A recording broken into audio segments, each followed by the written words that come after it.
आज हम लोग फिजिक्स का है जो 25 क्वेश्चन करने वाले हैं। चैप्टर नंबर 1 से प्रकाश का परावर्तन है। इस चैप्टर से हम लोग 25 क्वेश्चन करेंगे और ये 25 क्वेश्चन इतना ज़्यादा इंपॉर्टेंट है बाबू कि अगर देख लिया तो एग्ज़ाम में 5 क्वेश्चन है जो एकदम फिक्स रहेगा। और तो और याद रखना, यहाँ से हम जो VVI क्वेश्चन आएगा कि जो पूछ सके उसको हम बताएंगे। एकदम गारंटी देते हैं कि 25 में से 5 नहीं मिला तो हम पढ़ाने के लिए फिजिक्स छोड़ देंगे। ठीक है, तो देखिएगा बिना किसी टाइम गवाए हुए। ठीक है, तो चलो स्टार्ट करते हैं क्वेश्चन नंबर 1 से। ज़्यादा हम लोग टाइम नहीं लेंगे, बस तुरंत ख़त्म कर देंगे। तो क्वेश्चन 1 को जी कह रहा बाबू कि गोलीय दर्पण के परावर्तक पृष्ठ की वृत्ताकार सीमा रेखा का व्यास क्या कहलाता है। गोलीय दर्पण के परावर्तक पृष्ठ के वृत्ताकार सीमा रेखा का व्यास क्या कहलाता है, ये क्वेश्चन पूछा गया है। तो क्या कहलाता है बाबू, तो गोलीय दर्पण का द्वारक कहलाता है। क्या कहलाता है, गोलीय दर्पण की द्वारक। तो आंसर कौन हो जाएगा, तो आंसर हो जाएगा डी। ठीक है, आंसर क्या हो जाएगा, डी हो जाएगा। ठीक है, अगला क्वेश्चन, क्वेश्चन है जो 2 का। अगर नहीं पता चल रहा तो क्वालिटी अपना बढ़ा लीजिएगा। ठीक है, आगे कहता है कि प्रकाश तरंग का उदाहरण है, मतलब प्रकाश तरंग किसका उदाहरण है ये पूछना चाहता है। या कह रहा है कि प्रकाश तरंग का उदाहरण कौन हो सकता है। तो कौन होगा बाबू, तो विद्युत चुंबकीय तरंग। प्रकाश तरंग का उदाहरण कौन हो सकता है, तो विद्युत चुंबकीय तरंग होगा। एवनी साइज एवनी बड़ा कर लेते हैं, ज़्यादा हल्का। चलिए ठीक है, अगला क्वेश्चन। अगला क्वेश्चन जो कह रहा है छोटे, क्वेश्चन नंबर 3 कि परावर्तन के नियमों को निर्धारित होता है, यानी परावर्तन के नियमों को जो निर्धारित करता है वो क्या कहलाता है, ये पूछा गया कि परावर्तन के नियमों को निर्धारित होता है, कौन करता है परावर्तन के नियमों को निर्धारित। तो कुछ कह रहा है कि आपतन कोण बराबर परावर्तन कोण, परावर्तन कोण बराबर आपतन कोण, आपतन कोण बराबर विचलन कोण, या इनमें से कोई नहीं। तो देखो एक बात याद रखना कि ये तो संभव नहीं है। अच्छा, आपतन कोण विचलन भी नहीं करेगा, ये भी संभव नहीं।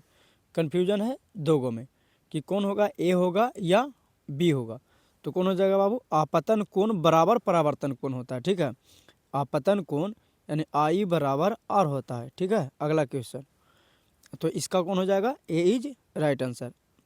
अगला है क्वेश्चन नंबर 4, हल्का उन्हें जूम आउट करते हैं। हाँ, अब तो पता चल रहा होगा। हाँ, कहता है क्वेश्चन कि किसी अवतल दर्पण की फोकस दूरी एफ है, ठीक है, और उसकी वक्रता त्रिज्या आर है। उसका वक्रता त्रिज्या क्या है, आर है। तो निम्नलिखित में से कौन सा सही संबंध होगा, ये क्वेश्चन आपको से पूछा गया है कि अगर आपतन यानी जो अवतल दर्पण की फोकस दूरी जो एफ है और उसका वक्रता त्रिज्या आर है, वक्रता त्रिज्या क्या है, आर है, तो उसका सही संबंध क्या होगा। तो बाबू सही संबंध होता है, अगर देखो क्वेश्चन अगर तुम लोग पढ़ा होगा कुछ, तो बताया गया है कि एफ बराबर कुछ होता r/2, एफ बराबर कुछ होता r/2।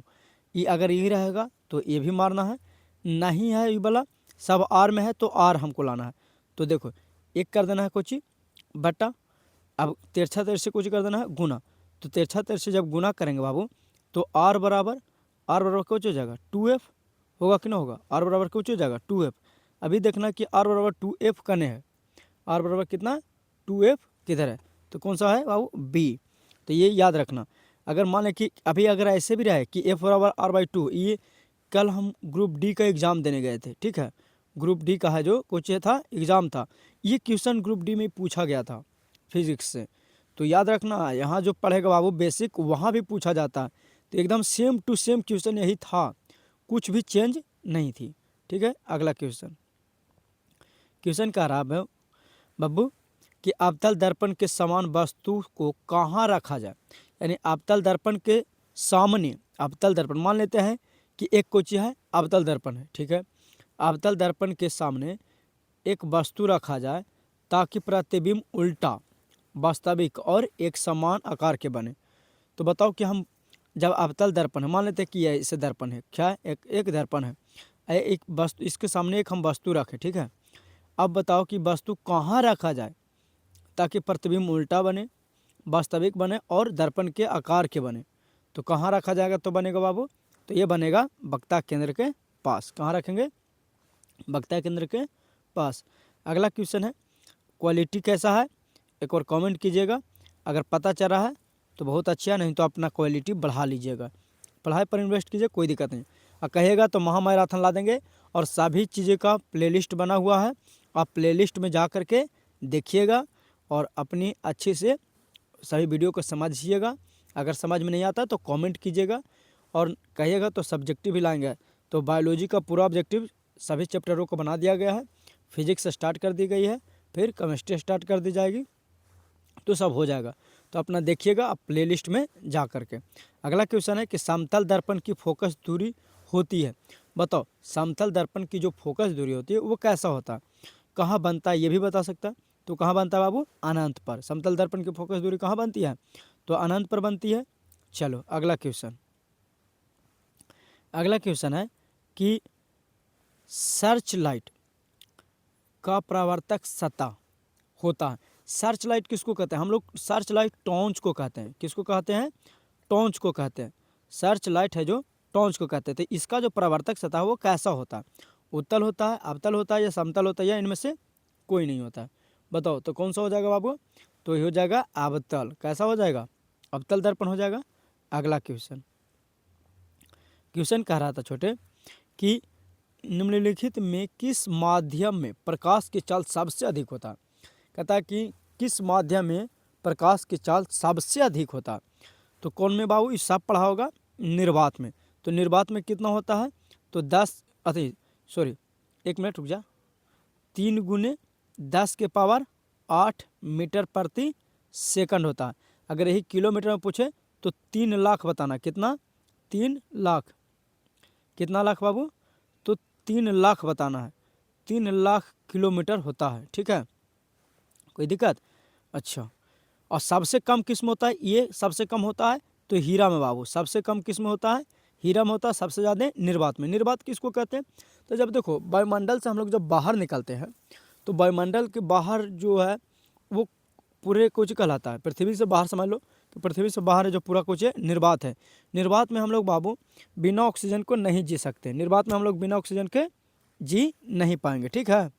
तो अगला क्वेश्चन, क्वेश्चन नंबर कितना है, 9। कहता है कि सूर्य से आने वाली प्रकाश पुंज निम्न में से कौन है। मतलब कि सूर्य से आने वाला जो प्रकाश पुंज है वो निम्नलिखित में से क्या हो सकते हैं, ये पूछा गया।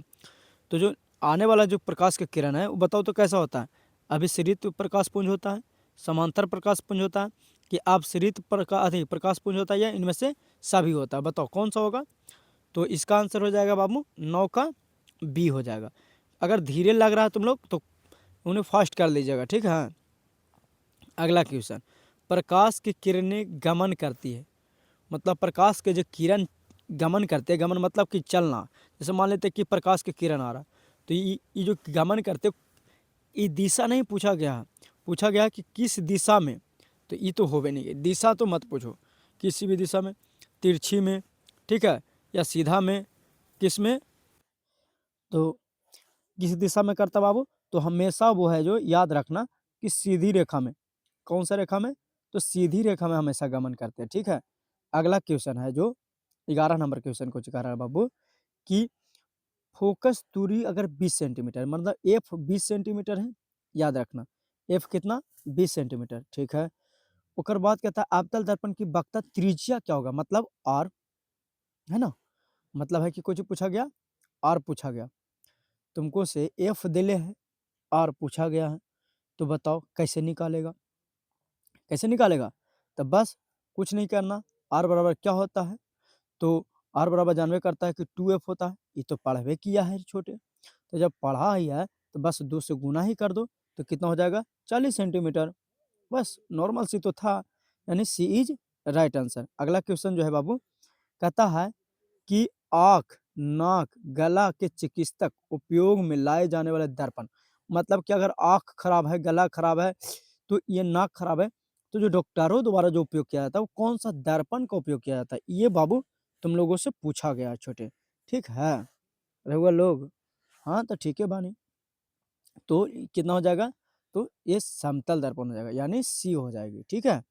अगला क्वेश्चन है बाबू, किसी समतल दर्पण द्वारा आवर्धन होता है, तो एकदम याद रखना, आवर्धन हमेशा हमेशा पॉजिटिव होती है, तो कौन हो जाएगी, ए इज राइट आंसर। अगला क्वेश्चन बाबू 14 नंबर क्वेश्चन कर रहा है छोटे कि बतावा बहुत ही बड़ा क्वेश्चन बा का ना ठीक बा। कहता है कि एक अभिसारी किरण पुंज समतल दर्पण पर आपतित होती है, मतलब ऐसे समझो कि एक समतल दर्पण है, उस पर से अभिसारी मतलब आ रहा है, ठीक है। अभिसारी किरण पुंज समतल दर्पण से आपतित होती है तो परावर्तित किरण पुंज कैसा होगा? तो परावर्तित किरण पुंज कैसा होगा? तो ये कैसा होगा बाबू? तो ये हो जाएगा आपका समांतर, मतलब ऐसा समझो कि यहाँ से आ रहा है और यहाँ इस पर कुछ हो गया चला गया, तो ये कैसा हो जाएगा? समांतर हो जाएगा। अच्छा, अगला क्वेश्चन है कि प्रकाश का परावर्तन के कितने नियम है? ये तुम लोग कमेंट में बताओ। अगर ये नहीं बताया तो हम समझ जाएंगे कि तुम लोग पढ़ता उड़ता नहीं है, मतलब खाली टाइम पास है, ठीक है। जब ये भी नहीं बता पाएगा तुम 15 को बताओ तो कमेंट में, देखते हैं कि कितने लोगों की सही होती है, ठीक है। बताओ। अगला क्वेश्चन है 16 नंबर क्वेश्चन कि किस दर्पण से हमेशा वस्तु से सॉरी फिर से किस दर्पण से हमेशा वस्तु से छोटा बनता है? अच्छा, ये उन्हीं क्वेश्चन टाइपिंग मिस्टेक है कि किस दर्पण से हमेशा वस्तु छोटा बनता है। हाँ तो ठीक तो है, हाँ ठीक है कि किस दर्पण से वस्तु हमेशा कुछ बनता है, छोटा बनता है। तो आंसर बताओ बाबू, कौन सा हो जाएगा? तो ये हो जाएगा उत्तल दर्पण। कौन सा दर्पण? उत्तल दर्पण, ठीक है। अगला क्वेश्चन, अवतल दर्पण की फोकस दूरी होती है, बताओ अवतल दर्पण की फोकस दूरी कैसा होता है? तो अवतल दर्पण की फोकस दूरी हमेशा ऋणात्मक होती है। अगला क्वेश्चन है बाबू, कहता है कि किस दर्पण में दूर की वस्तु प्रतिबिंब सदैव सीधा दिखाई देता है, मतलब सीधे कि किस दर्पण में दूर की वस्तु का प्रतिबिंब हमेशा सीधा दिखाई देता है? तो कौन सा वाला में हो जाएगा बाबू छोटे? तो ये हो जाएगा समतल अवतल। नहीं बाबू, कुछ तो गड़बड़ है, कुछ तो गड़बड़ है। हाँ ठीक है, ठीक है। अगला क्वेश्चन कहता है कि काल्पनिक प्रतिबिंब होता है, काल्पनिक प्रतिबिंब कैसा होता है? देखो, कल्पना मतलब हमेशा सीधा करते हैं, सही करते हैं। कल्पना हमेशा सही करते हैं कि नहीं करते हैं? मतलब किसी के बारे में हम सोचे, सपना देख रहे हैं क्यों आज फलनामा से मिलली हल, कैसे हल, हाँ तो मतलब कल्पना किया। तो कल्पना कैसा होता है? हमेशा सीधा होता है, सरल होता है, मतलब ये इज राइट आंसर, ठीक है। अच्छा, कहते हैं अगला क्वेश्चन है कि किसी सॉरी निम्नलिखित में से कौन उत्तल दर्पण की फोकस दूरी जिसकी वक्रता त्रिज्या 32 सेंटीमीटर, तो मतलब आर तो दिले है 32, अब एफ निकालना है। तो यहू जान ही रहा है कि आर बाई टू होता है, सॉरी आर बाई कुछ होता है बाबू, एक मिनट रुक जाए इन्हें, यानी आर हमको दिले आर दिले है कितना है? त्रिज्या 32 है। और बाद कुछ निकाले कह रहा फोकस दूरी यानी एफ, तो एफ बराबर कितना हो जाएगा? आर बटा टू तो जानबे करता है, तो 32 बटा कितना हो जाएगा? टू, 32 बटा टू यानी 16। अच्छा, अब ये जो 16 हुआ है याद रखना, ये जो 16 हुआ है बाबू, तो एरो में दूगो है 16, पॉजिटिव नेगेटिव। तो उत्तल दर्पण पूछा गया था ना, तो उत्तल दर्पण का जो हमेशा जो होती है वो कुछ होती है बाबू, तो ये होती है पॉजिटिव ही। उत्तल दर्पण की हमेशा क्या होती है? पॉजिटिव होती है, तो सी इज राइट आंसर। एक बात बताएं, कल मैं जहानाबाद गई थी, तो वहाँ देखा कि टारगेट बोर्ड के हमेशा सग्र है जो बैनर मारल है, ठीक है। जब बैनर मारल है, लेकिन बैनर मारल है जो बड़ी बात नहीं है, बैनर मारना ये बड़ी बात हो जाता है कि किसी के पर्सनली चीज़ पे मार दिया गया। जैसे कोचिंग था, देख रहे थे एक मौर्य क्लासेस कुछ करके था, हाँ मौर्य शायद था, उसको दीवार पर मार दिया गया है। और भी डीडीएस कुछ करके ऐसे चलता था, उस पर दीवार पर मार दिया गया। अब हमको लगता है कि वो सब एक्शन क्यों नहीं लिया? एक्शन लेना चाहिए किसी को, देखो बैनर मारना गलत बात नहीं है, लेकिन किसी का पर्सनली चीज़ में मार देना गलत बात होता है। और तो यही देख रहे थे पूरा पोस्टर से भर दिया, अब पता नहीं क्यों नहीं एक्शन लिया गया, वो तो हम नहीं जानते। तो अगर देखते हैं कि आगे चल के क्या होता है, लेकिन एक्शन तो लेगा। ये तो जोन हिसाब से मारल था उस हिसाब से हम देखे थे, स्थिति खराब था, पूरा भर दिया है। हाँ भाई, वो सब अब एडवर्टाइजमेंट का ज़माना है, जो दिखता है वही बिकता है भाई। अगर तुमको हम फेस नहीं दिखा रहे ना, तो तुम लोग आधा वीडियो छोड़ के चल जाता होगा। लेकिन वो सब है जो कुछ है, जो हम पढ़ा रहे जो से पढ़ाए, अगर देख लेना, अगर ऑब्जेक्टिव नहीं मिलेगा तो हम छोड़ देंगे पढ़ावेला। भाई सीमित है, सिलेबस सीमित है। अगर कोई कह देता है कि हमको में से कॉपी कर लेता है, जैसे कंट्रोवर्सी ही लाना हुआ था कि एक शायद पंकज स्टडी कुछ करके थे और एक निधि मैम थे, जो बायोलॉजी पढ़ाते हैं 12th के, वो दोनों आपस में लड़ रहे हैं कि निधि मैम को बोल रहे हैं कि हमको वाला कॉपी करा रहा है। भाई सिलेबस वही है। अगर मान लिया जाए कि हम जैसे पढ़ाए हैं कि दंत विशेषज्ञ किस दर्पण का उपयोग मरीजों के दांतों को बड़ा प्रतिबिंब देखने में करता है। अब बताओ, यही कोई भी लेती तो हमको जी कभी हो कि हमारे में से कॉपी कर ले। अरे भाई क्वेश्चन है तो मेरा है बनेगा। तो ये सब बकवास वाला चीज़ होता है। किसी कंट्रोवर्सी में नहीं पड़ना है। हमको तो लगता है कंट्रोवर्सी एक ही चीज़ होता है, बस फेमस हो जाने के लिए, कि कैसूँ लोगों के जो फेमस हो रहा है उसको टैग करो और टैग करके कुछ हो जाओ, फेमस हो जाओ। तो ऐसा नहीं करना है। चलिए अगला क्वेश्चन है, तो क्वेश्चन नंबर क्या हो जाएगा? B is right answer. तो हाँ, ये सॉरी इसका क्वेश्चन बताया नहीं, पढ़ दिए। कहता है कि दंत विशेषज्ञ किस दर्पण का उपयोग मरीजों के दांतों को बड़ा प्रतिबिंब करने में करता है। मतलब कि अगर मरीज के दांत को देखना हो उसको बड़ा करके, तो कौन सा दर्पण का उपयोग करेगा? तो अवतल दर्पण का। ठीक है। अगला क्वेश्चन, अगला क्वेश्चन है कि निम्नलिखित में किस दर्पण के फोकस दूरी धनात्मक होती है? तो देखो, फोकस दूरी हमेशा धनात्मक किसको होती है? उत्तल दर्पण की। तो अभी बताएं कि हमेशा उसका उत्तल का होगा कुछ धनात्मक, और अवतल का हमेशा कुछ होगा ऋणात्मक होगा, याद रखना। ठीक है। अच्छा, हमने समतल का भी बता देते हैं बाबू। समतल का होगा जो ये छोटे, इसका समतल का हो जाएगा यानी अपरिभाषित। इसको कुछ बोलते हैं, अपरिभाषित बोलते हैं। यस। आगे अगला क्वेश्चन है कि दाढ़ी बनाने के लिए कौन सी दर्पण का उपयोग किया जाता है? तो बताओ, दाढ़ी बनाने के लिए कौन सा दर्पण का उपयोग किया जाता है? तो ये किया जाता है आपका बाबू अवतल दर्पण का। किस दर्पण की? अवतल दर्पण की। अगला जो क्वेश्चन है कि अवतल दर्पण में बना प्रतिबिंब कैसा, सॉरी, अवतल दर्पण में बना काल्पनिक प्रतिबिंब होता है, मतलब कैसा होता है? तो हम कुछ बताए थे कि काल्पनिक मतलब हमेशा सही होता है। तो सही कौन-कौन में है, ये जाँचना हमको। तो सही किस में है? तो ई वाला में है, मतलब सीधा वाला सही, और ई वाला में है। बाकी ये दोनों तो हम एकदम ऐसे ही कर देंगे। हमेशा याद रखना कि जो कल्पना करता है वो सही करता है। मतलब कुछ देखो, अगर मान लें हम किसी के बारे में हम सपना देख रहे हैं, तो मतलब कुछ दिनों में चल रहा है, तब तो सपना देख रहा है। ठीक है? तो इस प्रकार से तो मतलब सही होता है, तो सीधा होता है। तो जो उल्टा है वो तो काटिए देंगे। अच्छा, अब 2 गो सीधा हमको मिला। कितना सीधा मिला? 2 गो। कौन-कौन सीधा है? तो एगो ए वाला सीधा है, एगो है जो बी वाला। अच्छा, अब अच्छा, अवसित है, या अवसित कुछ नहीं होता, अवर्धित होता है, अवर्धित। एक होता है हासित, एक होता है हासित, एक होता है अवर्धित। तो कौन-सा होगा? सीधा और हासित वाला होगा। तो इसका आंसर कौन हो जाएगा? सीधा। ठीक है?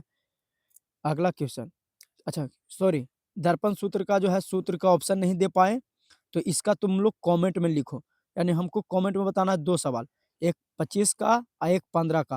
यानी अगर 15 का सवाल लिखना है, जैसे मान लें कि हमको ए आंसर आ रहा है, तो ए लिखेंगे, या बी आ रहा है तो बी लिखेंगे, कुछ लिख के 15 लिख के, और 25 क्या बताना है तो सीधे लिख देना है दर्पण सूत्र, जैसे कितना बजे तक कितना होता है वो लिख देना है। ठीक है? तो फिर मिलते हैं अगले एपिसोड में। अगर कहिएगा तो और ऑब्जेक्टिव तगड़ा-तगड़ा लाएँगे और हार्ड-हार्ड लाएँगे। लेकिन हार्ड-हार्ड तुम लोग पढ़ नहीं पाता है, छोड़ के भाग जाता है कि नहीं आएगा। चलो कोई बात नहीं, तो फिर मिलते हैं अगले एपिसोड में। बाय।